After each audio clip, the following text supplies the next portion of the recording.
Hello, everyone, and welcome to the Man on the Mic podcast, hosted by Jeffrey Mann.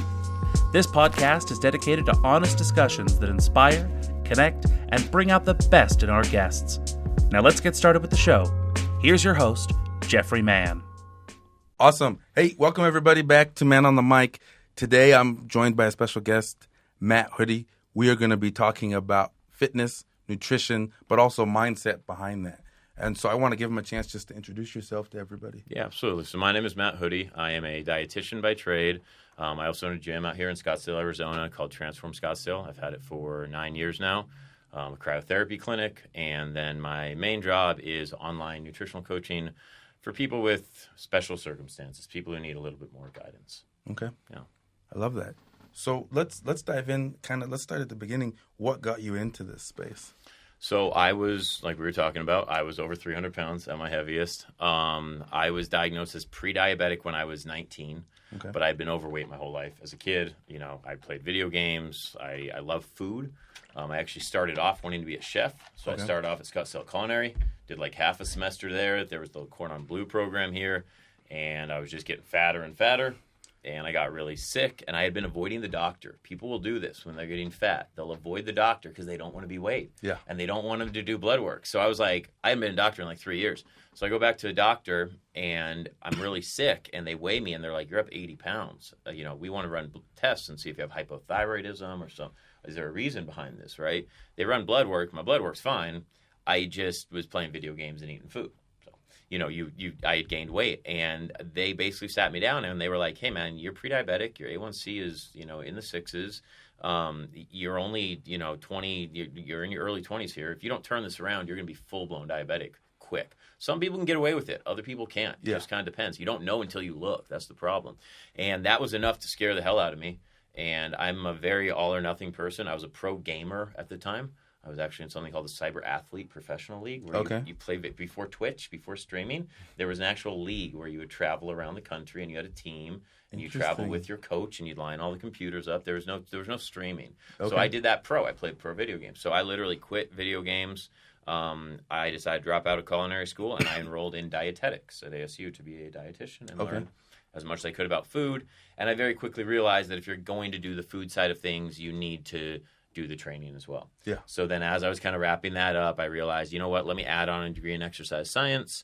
And as I was adding on that degree, I kind of wrapped them up all together. I realized I didn't want to be a traditional dietitian working in a hospital who, people on dialysis, people who have lost toes to diabetes. You're just writing meal plans that manage their situation. Yeah. I wanted to change situations like I had. I lost 130 pounds. I want to turn other people around before they go too far. So my advisor was like, well, it sounds more like a coach or a trainer. So I stayed in school. I met my ex-wife at ASU. And then when we graduated, we started up the gym and just started working with people. We work with everybody. We do specialize in overweight clients, but we work with all sorts of individuals, especially in my personal practice because I'm a dietitian by trade. I work with people who are perinatal, wanting to make sure the fetus and the mother is good during pregnancy. I work with people with PCOS, Hashimoto's, a myriad of other immune disorders, even people helping who have kids who are on the spectrum and things like that, how diet can help affect those things.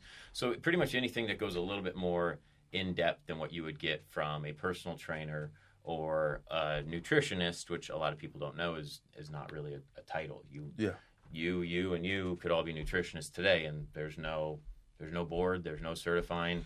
Unless you hear someone say I'm a dietitian, it means they didn't do anything, which is really crazy to people. Yeah. You see holistic nutritionists now on Instagram. There is no holistic nutritionist. It's not a thing. I'm like, you guys are just making. You guys are living on the edge here, just making up titles. Well, and you can buy also for search. You can buy the search. You know as well as I do. Yeah, $25. Yeah, $200, and they'll put your name on anything. It's like the little participation trope for the kids, right? Mm-hmm. It's like. But that's not great when you're taking care of people's health care, right? We want people who are qualified and revered, and respected. There's a question I wanted to ask you is, looking at nutrition, looking at meals and everything, I'm curious, what does your day look like in terms of your eating and your nutrition throughout the day? So it's a great question, and I always preface this question, I get it a lot, with whatever I say should not try to be applied for anyone else. It's really important, right? In the same way, what you eat, obviously you're a tank of a dude. Most people have tried to eat what you eat are not going to look like you, right? So I do want to preface with that. Mine's a little different. I'm an entrepreneur, so I have a couple businesses. I go in person a few days to things, probably kind of like you. You have a few things you got to do, but mostly you're on your phone, your computer, so you can kind of dictate your schedule. I personally will either usually not have a breakfast, and I just kind of won't be hungry. I do eat a large dinner. Or I'll have a protein shake, but I don't like having food in my stomach digesting, especially when I'm up in the morning, I'm on my computer. Those are like my best hours for cranking. Everybody's different. The guy who does all my videos and everything, he go 2 a.m. He's going to work, right? I could never. Yeah. So find what works for you, but I skip my breakfast because of that. Now, if I wake up hungry one morning, I don't go, oh, I can't have breakfast. I don't follow like intermittent fasting. Yeah. Or if my girl wants to go get brunch, I'm sorry, babe, got to wait until 11 to get brunch. Like that when you start doing those things, you're making it unsustainable. My first meal will usually come pre-workout, about 90 minutes. It's usually a bowl of oatmeal with some blueberries and some protein powder mixed in it. Okay. And then I will do a non-stim pre-workout. Don't really like the caffeine. I will usually do some sort of caffeine in the morning, and because of that, I don't like doing a stimulant-based pre-workout, just something for pumps. What pre-workouts do you? Right now I'm really liking one called Blood Sport from Apollo Nutrition. Okay. Good dose of citrulline, pure L-citrulline, so you're getting the nitric oxide. They've got a really high dose of that Vaso 6, which is kind of like a pump extender. I like more of the pump because, to be honest, for like nutrient delivery, yeah, it does help with that. But for me, it's like that feeling of the pump. It's going to make me push harder. Yeah. And it does help with blood flow and things like that. But the ones that have the stems with me, honestly, hinder my workouts. I find that I'm like trying to get my heart rate down more than I'm trying to focus on my lift. Okay. So I like the non-stem ones. And then sometimes I'll do a shake after that. Sometimes I won't. For anyone listening, there is no anabolic window. We know now that the level of elevated muscle protein synthesis lasts for about 6 to 8 hours rather than 30 minutes. So you can go have a turkey sandwich if you want. But what I did notice was, and I think this is worth noting, is if I have that shake post-workout, I kind of blunt my hunger. Whereas you know as well as I do, if you have nothing, about 30 minutes later, like when you cool down, you're like, I could devour 3 burritos. Whereas if you have something, it blunts you from going kind of like low blood sugar and then wanting everything in sight. So sometimes I'll do a post-workout shake. Sometimes I won't. And then to be honest with you, I will usually eat a very large dinner and then probably 2 to 3 snacks after my dinner. Okay. And I like eating a large dinner late at night. And if I don't, what I've noticed happens is I will wake up in the middle of the night and I will eat in the middle of the night. I'll just walk to the pantry, down it, walk right back to bed. You can see me on the little thing. I'm like half asleep, unwrap the protein bar, devour it, and just walk right back. And I realized that about myself. I was like, well, shit, why fight it? Let me eat when my body wants to eat. Okay. And in the morning, I don't really get hungry. I'm busy doing stuff. I'm not, I'm on the phone. I'm doing things. So. Okay. But everyone needs to find what works for them. Some of my other clients are the opposite of me. They do great with a big breakfast in the morning. And you got to figure out when you're going to lift, too. You should really plan most of it around, like, if you have a celebration that day, plan around that. But if you don't, try to plan it around when you're going to need to expend the most energy. Most of what we do in 2024 is not incredibly, energy intensive. Yeah. So try to put it when you're going to need it. Yeah. Don't, try to time it a little bit. No, for sure. Is there a good time each day to lift, like morning, afternoon, nights? Nope. So that's been completely, that is personal preference. Okay. A lot of people used to think morning was better. It's not good to lift at night. Then there was a study that's actually showed people who lift at night do better. The only thing I would say is if you work a really, job that's labor intensive, probably don't want to lift after that. You know what I mean? If you're a construction worker or something like that, you probably don't want to get off and go try and lift. I could see that having a hindrance on you. Okay. But that's not an effect of what time of day you lifted. Okay. Yeah. I would say alcohol probably matters more than anything. Try not to consume a lot of alcohol. If you're on the days you're going to drink, try to make those more your off days. Alcohol really inhibits muscular repair. So if you go and don't make like your best lifting day. A lot of guys hammer it on the weekends, then go drink a lot. They don't realize, and again, you probably know, it really puts muscle repair on pause until you deal with that booze. Yeah. So that's the one thing I really do try to stress to people, and I see that big time with my clients. That if the ones who drink regularly on the weekends, when they're doing it more regularly, their muscle growth is significantly hindered versus when they're not drinking as much. Like summer's over and there's less booze. It's like all of a sudden their muscles start snapping back a lot quicker. Okay. For you, I guess I would say, do you, and I've heard some trainers say no, some say yes. Do you believe in such thing as a cheat meal? No, so I don't. I'm completely against. Again, and you'd be hard pressed to find a dietitian to recommend a cheat meal. Like you said, trainers. You're gonna hear I always stress to people when you hear it from a trainer, validate it with a dietitian. Not to say there aren't trainers who are incredibly knowledgeable. Honestly, there are a lot of trainers who know way more than a lot of dietitians. But at least that person had to care enough to sit their ass in a room for 4 or 5 hours about nutrition. The reason I don't do a cheat meal is because kind of the connotation of the word cheat in itself implies you're doing something wrong. Yeah. So there's some guilt associated with it by context. Like I'm cheating, I'm messing up. What I encourage people to do is my approach to nutrition is very education based. So I do have people track their food, and I know a lot of people hate that and they think it's terrible. But I liken it to if you were going to hire me as a financial advisor and I was going to try and help you save more money because you're not saving as much as what you had planned out. Yeah. First thing I'm going to have to do is look at your bank statement to Exactly. know what to cut. Otherwise, I'm going to have no idea, right? And I'm going to have to start going. So that's what I do with tracking. That's how I use tracking. So I will encourage people to track initially so that we can start to learn, what's tripping you up? Like, it might be something completely different than you realize. You might be taking the bun off your burger every time, not realizing that little cup of Chick-fil-A sauce has more calories than the bun does. Yeah. And you're leaving that little cup on. So we got to learn some of those things. Then once you learn those things, you don't have to cheat because you stop wasting calories on the stuff that you didn't even know was doing you in. And then all of a sudden you go, oh, I got room for the thing that I viewed as bad before because I cut out all these other things that were bad that I didn't even really know that were taking up calories. Yeah. And that's what I do for people. It's the same thing. I have an example I always give people. I say, if I'm looking at two people's bank statements, they each make $250K a year, and I got Massage Envy here, and I got an HBO membership, a Massage Envy here, an HBO membership. I go to one individual, I say, can we cut this Massage Envy? They go, what the hell? I didn't even know. Oh, that's right. My mom signed me up for that. I thought I canceled it. Get rid of that. I go to HBO. They go, whoa, listen, I got Billions. I got Game of Thrones. I got all my favorite shows. I can't. And I get to the next person. I go, Massage Envy. They go, whoa, listen, that's my happy place each month. I get to HBO. They go, oh, I signed up for that when I wanted a free movie one Friday, and I forgot. I've probably been getting billed for the last 8 months.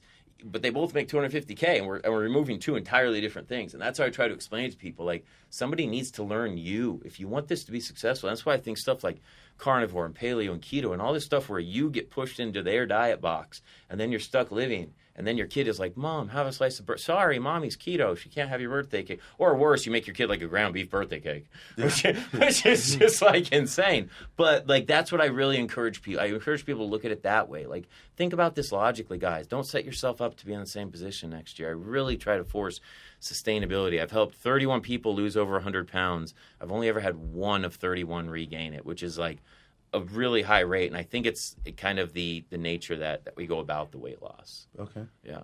Okay. No, that's huge. I think for me the big thing has been, I tried the whole keto thing. Yeah. I did it. I did too. Jumped in. I loved it. My mistake was I got off keto. I went to Disneyland. Okay. And went ham on the sweets at Disneyland. As you should. I mean, and you're sick. at Disneyland. You shouldn't be on keto at Disneyland. Yeah. Like the first day I tried it, I was like, I was fine. Next day, the kids all went to like Ghirardelli's and got the sundae. Body started to go, what you doing, buddy? Yeah, I was like, I'll just do it. But then I just pounded it. Yeah. And then I felt awful. Yeah. And so it's been interesting to see the different fads and the popular Well, you're going to diets. go home. Holidays around the corner. You're going to go see I assume you got family. Yeah. They're going to make you some good food. Mm-hmm. It's not all going to be keto. Yeah. And you don't want to be offended. Your auntie and your grandma, and that's what I thought about because I tried keto when I first went to lose weight. The other interesting thing is once you go to school, you're really angry as a fat person. Like as a former fat kid who went to school for nutrition, I got really like mad at school because I was like, they teach you actually don't lose body fat any faster on keto. This idea that if you cut out carbs, you can somehow lose weight any quicker than not having carbs. Like the first law of thermodynamics is energy in, energy out. And I know people hate the whole CECO, calories in, calories out equation, but energy can't suddenly float off of us or onto us out of nowhere. You can't gain weight unless it's not fair. It's not like little fireflies that float onto you. You have to ingest it somehow as a human being, liquid or food, and you can't lose it without. So if you eat 1,000 calories and it's keto, or you eat 1,000 calories and it's not keto, it's 1,000 calories of energy. It has to stick to you. The idea that your body's in keto fat burning mode, it doesn't elevate your metabolism. It doesn't do anything. What it does do is keep you very, very dehydrated, and it's a very simple diet to follow. You avoid carbohydrates. So it has some advantages, but the dehydration that it keeps you in is kind of a false sense of success, because as soon as you leave keto, you have to gain a decent amount of weight back. Yeah. And that your muscles got to fill back out with glycogen. You have no glycogen in your muscles. And unlike yourself, who work out and you're very active, very muscular, a lot of other people run into very low energy, an inability to get through the gym. And if they fall off at all, then getting back on can be a challenge. It's just the sustainability of it is the major issue. And it's why do something that has a higher degree of sustainability if there's no additional benefit? Now, if you have seizures or you have some other thing going on that we're doing it for, then there's the additional benefit. But for the average person, they're not going to see an additional benefit than what they would see on a traditional diet of equated calories. It's kind of like carnivore. It's kind of the same thing. Yeah. People go carnivore and they go, I'm not eating donuts or Oreos anymore, or I stopped eating pizza now. I'm carnivore and I feel so much better. I go, yeah, you stopped eating pizza and donuts and all these things. Yeah. And they're like, well, no, it was the seed oils. And I go, what is it about? So, well, canola oil's terrible. I go, why? What about canola oil is terrible? And I've never had an explanation. Yeah. I don't know if anyone who's come on your podcast has ever explained it to you. I can't understand. It's the funniest thing. I get asked about it more than anything. You've probably heard of it. Mm-hmm. It's the carnivore diet. It's correlation is not causation, right? It's, of course you feel better. You cut out all your processed food. You could have done that with any diet, right? That's why a lot of people feel better on keto, is because you can't eat. You can't snack late at night. What do we snack on late at night? Carbohydrates. Yeah. You go keto, you can't eat carbs, so people lose weight. It's, there's a kernel of truth there, but it doesn't actually work that way. So it's just a result. And it's a result that might be great, but how long can you keep it up? Mm-hmm. No, completely. Keto's not sustainable. Biggest thing I've realized. I'm curious for you, someone in the fitness industry, if you were to give advice to someone they want to get in shape, they want to start losing weight, but they don't know where to start, what's that first step that you would suggest they take? So that's a good question, and that's a tough one. And it really depends on what's prompting them to get into it, right? If it's you were just diagnosed with a major health concern, then it might be to consult a doctor in that specialty, right? If somebody just found out that they're diabetic, I would talk to your physician about that. They'll refer you then to a dietitian. So a dietitian would then be the first step. If it's somebody who's not, they're just out of shape, right? I'm 30 pounds overweight. I'm tired of I was 10 pounds overweight before COVID. It's little by little crept up. My piece of advice, and people aren't going to like to hear this, but trust me, this is from a former fat kid who weighed over 300 pounds and has helped a lot of fat people. For 2 weeks, weigh yourself every day. Don't get upset at the daily weigh-ins. They're going to go all over the friggin' place. But commit and tell someone else. And that's the key. Tell your husband. Tell your best friend. Tell someone.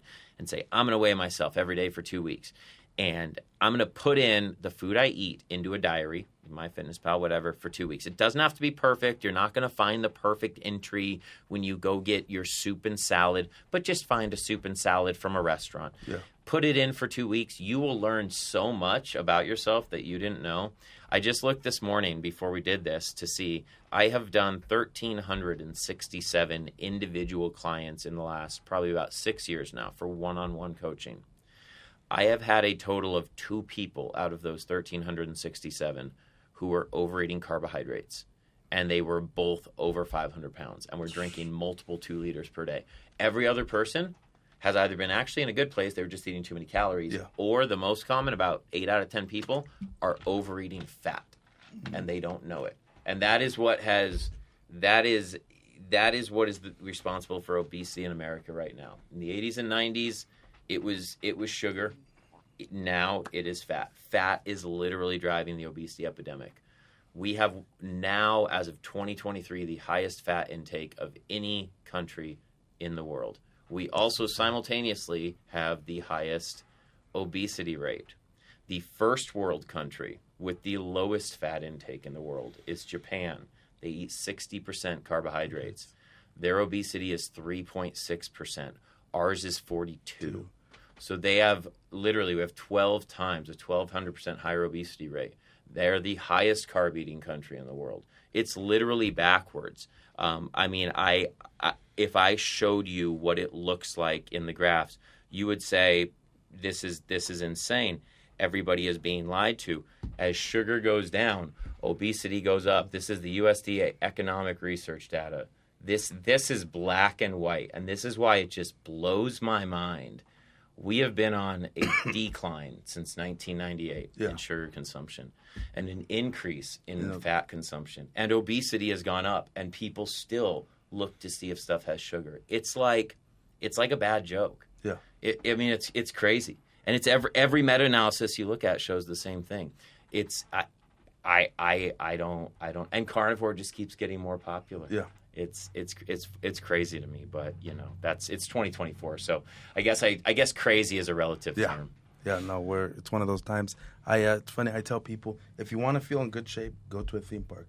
2 weeks ago, I was at Universal Studios in Orlando, and I was like, why am I working out so much? Why am I so stressed? Because you see these people 300 pounds on scooters, eating all sorts of things. They can't fit on rides and everything. It's become much more accepted. And for the first time, I felt embarrassed because there was a ride. I couldn't get it to fit on my shoulders.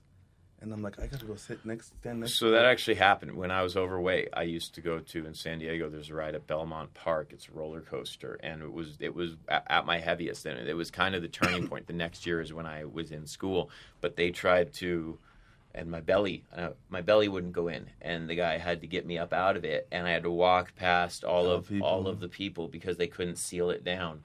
And I remember thinking as we were waiting, I was nervous it wasn't going to seal. And I was like stressing. I was like seeing where it was going to on other people. And that was like, I never went to actually, I haven't been to an amusement park since. Like it probably traumatized me a little bit. We might need a trip then. Yeah, maybe we'll have to. Actually, yeah, that was the last time I tried to get on a roller coaster. Yeah. It's a walk of shame past all the people, and they know why. I mean, it's no secret. You look the way you do. It's no secret why you're getting off the roller coaster. Uh-huh. Yeah, so. No, completely. Yeah, so I completely get that. Well, and saying I don't even fit at Chase Field in the seats. You definitely don't. Like, I have a hard time. Oh, a year ago, I got put in the middle seat flying to Las Vegas, and I was like, this is the most uncomfortable. And since then, I'm like, I'll never sit middle. Yeah. Oh, you can't. You have to lean. It's just not comfortable. I'm interested to ask you. It's got to be probably 9 weeks I've been on the road nonstop. What is the heck for people to keep up with your nutrition when you're traveling so much in and out of hotels? So that's a good question. And Tristan is kind of an example of that. Tristan travels a fair amount, not like what it sounds like you do, but I have clients who travel every week, every other week. Communication and education. It's what I do is almost like most of my clients are either business owners or C-level executive people, not all, but most. It's learning and being willing to dialogue and say, Matt, I'm headed to Vegas this week to take out 2 big clients. We're going to be eating at this steakhouse and this steakhouse. Here's how I'd normally handle it. I'm going to be drinking. It is what it is. I can keep it to 2 old fashions, but how do I, there's going to be steak and potatoes. So it's having the conversation of, all right, man, you know what? You get a filet. Don't get the Wagyu. Get the filet. It's going to be leaner. Just tell them, do it without butter. Like most of us wouldn't cook our steak with butter at home. We just grill our steak. People don't think through, like you had 400 calories of butter to the steak. You drizzle it over while it cooks, and they drizzle it when it plates again, right? You take mashed potatoes at a chain restaurant, Capital Grill, anywhere like that. Look up a serving of mashed potatoes, Capital Grill, 1,100 calories, right? Baked potato, 400 calories. Yeah. So he suggests, hey, man, get a baked potato. Get some bacon and some sour and some cheese and whatever. So now you just save 700 off the potatoes and 400 off the steak. You just saved 1,100 calories. Yeah. You still get your old-fashioned. Nobody says anything to you. Now you know exactly what to do every time you go to a steakhouse, right? I explained to him, hey, those rolls you're getting, we've all seen the skillet at the bottom of those steakhouse rolls. It's butter. You don't get to track those as a King's Hawaiian roll. That needs to go in as a roll from a restaurant. Yeah. So it's educating the person, but then they know, like, all right, you know what? If I'm going to be ordering butter cake, I'm not getting the old fashions. If I'm getting the old fashions, I'm passing on the butter cake, and I'm making sure that my side is not mashed potatoes, it's baked potato. Yeah. And we do that, and then we handle a sushi restaurant. And within the first month, as long as their communication's on point, these people are they're cruising because but that's it's the whole thing of The difference between going to USPS and picking out one of those preset boxes and dropping your item in there and moving, it's going to bounce around because it doesn't fit. It wasn't made for that item. 1 out of every 100 items, it might fit perfectly. Yeah. And that's the person who does the diet who you see on Instagram who it works perfectly for. The rest of us are better off taking the size of the item and wrapping some bubble wrap around it and making it fit the item. Does that make sense? Yeah. No, so huge. that's how I approach it. It's the education. I tell people up front, be willing to do that education. Because then it's like, it's so funny the time we spend things teaching people, right? Like most people know all the state capitals and everything, but like they don't know how to do basic things. And or they know if I hold up a bag of Cheetos and an apple, they know which one's healthier, but they couldn't tell me how many calories are in either one. And we just continue to rehash the same thing. So I educate the stuff that actually matters to that person, not the health talk about how you need to shop around the outside of the grocery store and right? Like they've heard that, and people always you go to my page, you won't see anything like that. You won't see my grocery list. They don't have lean turkey, lean ground beef.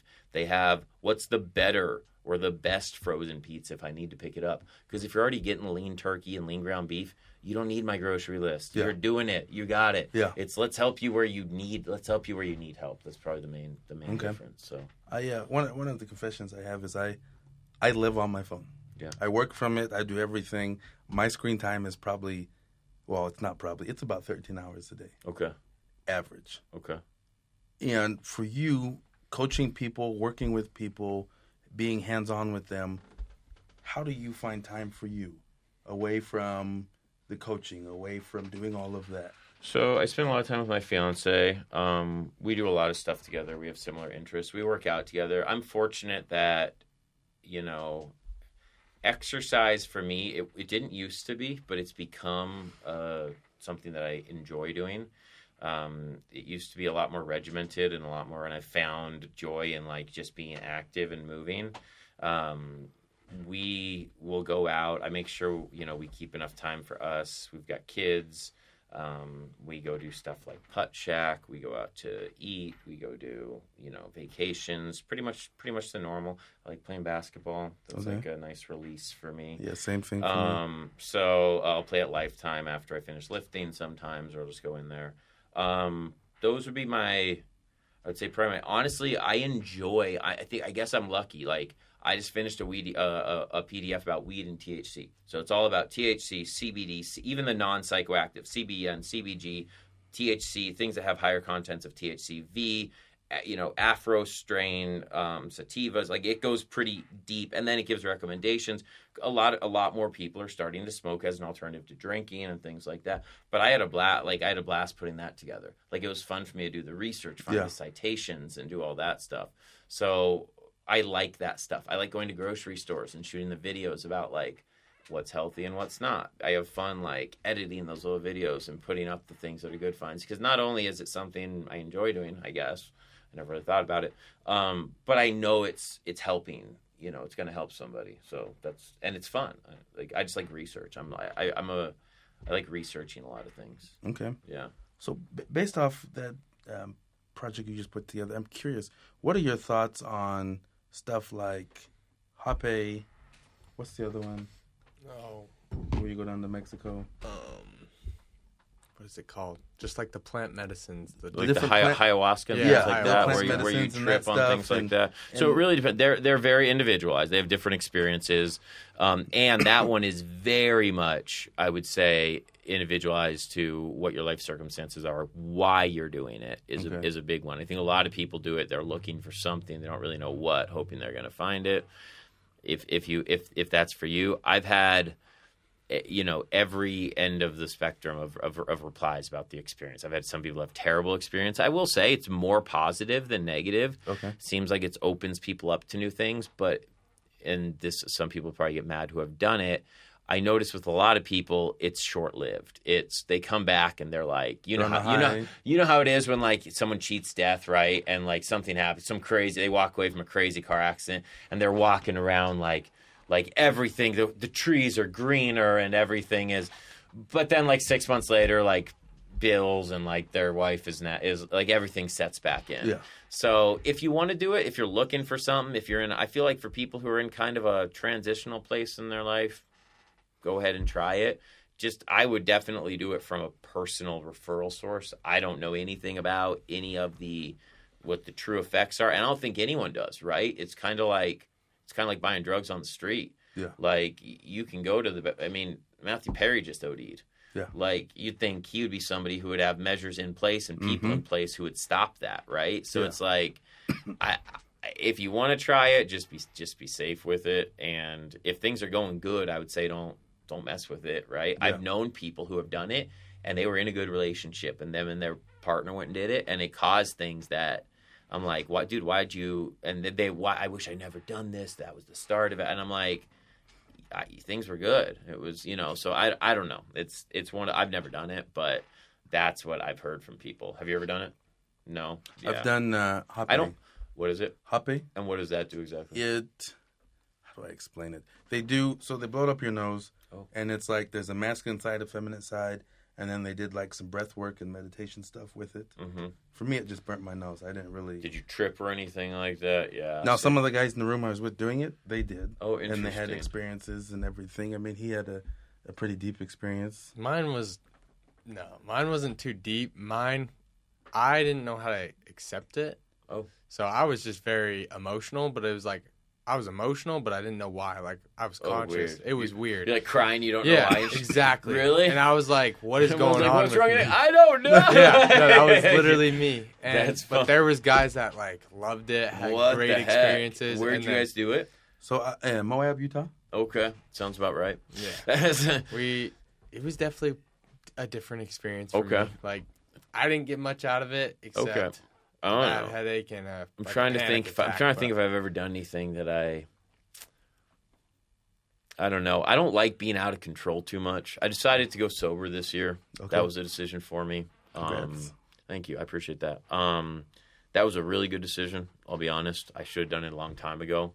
I didn't really think it was something that was like hindering me in a big way. You don't realize it though until you cut it out and you kind of get out of the fog. Yeah, it's kind of wild. So I don't know. Ever since I did that, I noticed that I'm much less wanting to like I'm more trying to make my everyday life something that gives me that same gratification. You know what I mean? Which everyone should have been doing all along ago. I think sometimes people kind of get lost along. Some one or two bad things happen, we start to lean on something, and we don't realize that we never really stop. You know what I mean? And food's a big one for a lot of people. It's not necessarily alcohol or drugs or sex or anything. I think food is that. And I was just telling somebody, food's one of the hardest to quit. I was able to put all the bottles out of the house. I was able to throw the wine away, throw all the bottles out. Right? We don't buy it when we go to the grocery store. You can delete your dealer's number. You can tell them not to supply you. Yeah, can't do it with food. No. You got to eat. Your family has to eat, and your kids probably want to eat stuff that's not the healthiest things in the world, right? Yeah. So it's a tough one for people for sure, and I think a lot of people go to it for that. Yeah, that's my struggle. I love going home to visit my parents, but when I go there, they have the regular sodas in the pantry, ice cream. My sister loves to bake, so there's all types of cookies in the freezer. And it's that familial feeling. And when you're sitting there watching TV. Right, and honestly, you don't want to have to completely give that up forever. That probably somewhat is your childhood. That probably, right? And that's a big part of it, too, why I'm like, dude, you're carnivore. What are you going to do when you go home for Thanksgiving?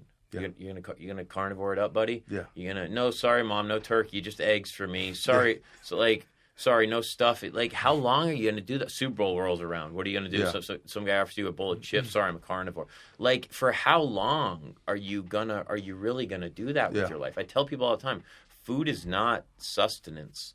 Food has so many other meanings. You know that. You go back home, food is familial. It's cultural. It's emotional for a lot of people. It brings up emotion. It's so much deeper than just MREs for a soldier overseas or something, and people need to realize that. I feel like this new hardcore movement of suck it up. You want high testosterone? Well, do you want to die not having lived your life at all? You know what I mean? So you got to find that balance. So. Okay. For you, I'm curious. What is one thing when clients go on this journey with you, or people that have met you or see you on social media? What is the one thing you want people to remember you for? That's a good question. Let's see. The one thing to be remembered for.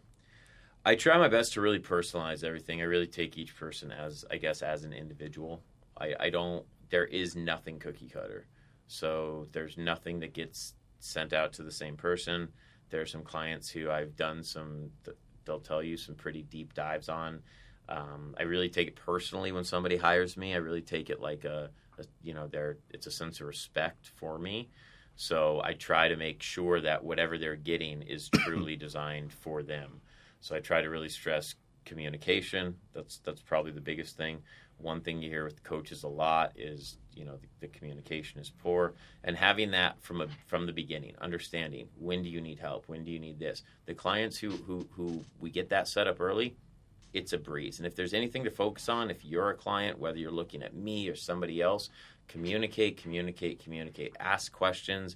That's what you're paying for. Every single one of those transformations you see on my page were the people who stayed in communication. The only thing that ever happens is when you mess up a little bit, you're going to mess up. Yeah. That's okay. Reach out. Nobody's here to judge you. Yeah. Like that's it. I think people get so scared. I wish more people who hire coaches would take that approach. Yeah. And, for me, one of the biggest things that has helped me see my results is I have to send progress pictures to my trainer every week. Every week, I do. I have a coach too. Yeah. So and then when he puts them side by side, you're like, oh. He puts. Oh shit! I did change. Yeah. Mm-hmm. Oh, I did actually. I just had that happen with a girl this week. Her weight had barely moved, and she sent me over photos and put them side by side. Instantly changed her whole attitude. Yeah. Her whole mentality. If she didn't have those photos, her whole day was she felt terrible. She's like, I thought I'd be down by today. And I go, yeah, but look at the photos. And it was kind of like, oh, holy crap. I thought I looked the same as I did last week. Yeah. Looked like she had lost 4 or 5 pounds, and she was like down 0.4 or something. It's just kind of how stuff shakes out, right? Yeah. So it's great. Whatever holds you accountable, whatever a consistent measure is, all of my clients, people don't necessarily agree with this, but I have people weigh every single day.